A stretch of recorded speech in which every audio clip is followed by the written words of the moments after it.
En ce moment, c'est vrai qu'on tourne beaucoup au niveau de la trottinette, au niveau des smartphones, des ordinateurs, mais c'est quelque chose que j'adore vous parler sur la chaîne. Alors là, aujourd'hui, j'ai décidé de parler d'une petite trottinette qui est très abordable de chez Ninebot. Et vous savez que Ninebot, je trouve, font de très bons produits et qui tiennent la route pour le coup.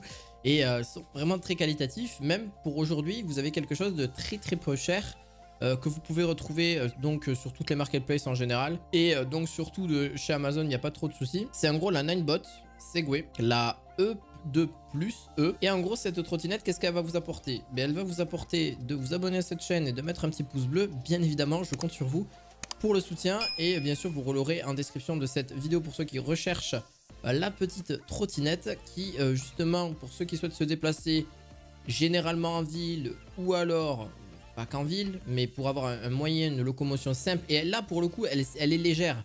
Là, c'est le cas. C'est vraiment quelque chose de très léger et assez facile pour se déplacer.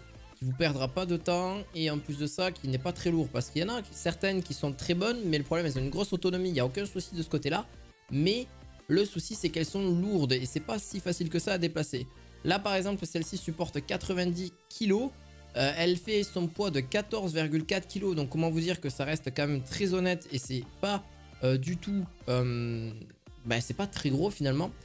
C'est un petit chiffre à côté au niveau de son autonomie de 25 km au niveau de celle-ci. Donc à part si on parle de sa grande sœur qui va jusqu'à 70 km de la Ninebot Kick Booster Max G2. J'ai fait une vidéo dessus. D'ailleurs n'hésitez pas à aller la voir parce que c'est une vidéo qui vous a beaucoup fait kiffer. Et je donne vraiment mon avis dessus, une review complète de ce produit. Et n'hésitez pas à aller la voir. Alors oui, celle-ci environ, pour l'avoir testée, on vous dit en 25-30 km, mais elle a plus entre 15 et 20 km d'autonomie. Parce que le jour où je l'ai testée, elle était sous la pluie. Voilà, je l'ai testé un petit peu sur vraiment quelque chose d'assez conséquent. Bon, il pleuvait pas tant que ça non plus, mais sur sol mouillé, je suis pas très lourd. Je pèse 62 kg, donc je suis pas très lourd non plus. Et donc je suis pas très grand non plus de mon côté. Drive, sport et marche. Donc pour les petits trajets c'est génial. Elle a une puissance de 300 watts et en crête de 500 watts. Donc pour tout ce qui est vraiment très gros, c'est un peu plus compliqué. Donc pour ceux qui sont vraiment sur des trajets beaucoup plus longs, c'est voilà, un petit peu contraignant. Mais par contre c'est vrai que là-dessus on a un moteur qui peut monter facilement jusqu'à 25 km/h sans souci. Donc si vous avez des grosses montées, bon... tout dépend de votre poids parce que ça va jusqu'à 90 kg maximum, je vous rappelle. Donc une autonomie correcte pour des petits trajets urbains. Si vous allez, voilà, si vous faites métro, un petit peu de trottinette, dodo, vous m'avez compris, non dodo, non mais boulot, là ça va. Mais par contre, si voilà, vous faites que un gros trajet, vous pouvez l'avantage aussi de la recharger après à votre travail, etc. Ça c'est pas un trop de souci. On la trouve un petit peu partout, donc aux alentours de 250-300 euros. Je trouve que son prix est plutôt correct. Néanmoins, il aurait peut-être un petit peu moins cher. Mais qu'est-ce qui fait justement qu'elle est légèrement plus chère? On a le moteur d'ailleurs à l'avant. On a aussi donc les lumières donc avant et arrière qui sont assez classiques. On a un joli tableau de bord aussi. En vrai, je l'ai trouvé ça un petit peu sympa.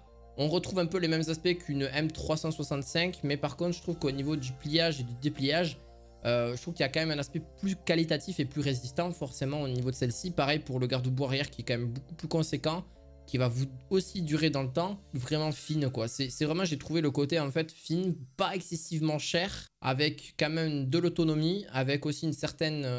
elle est forcément pas inconfortable, en vrai ça va, parce que forcément elle n'a pas tout ce que peut avoir la G2 avec les... je vais y arriver, mais les suspensions, et etc., etc., tout ce qu'on peut avoir. Niveau freinage, on est sur un freinage donc à disque ou à tambour, non à tambour, pardon. Je ne vais pas vous dire de bêtises.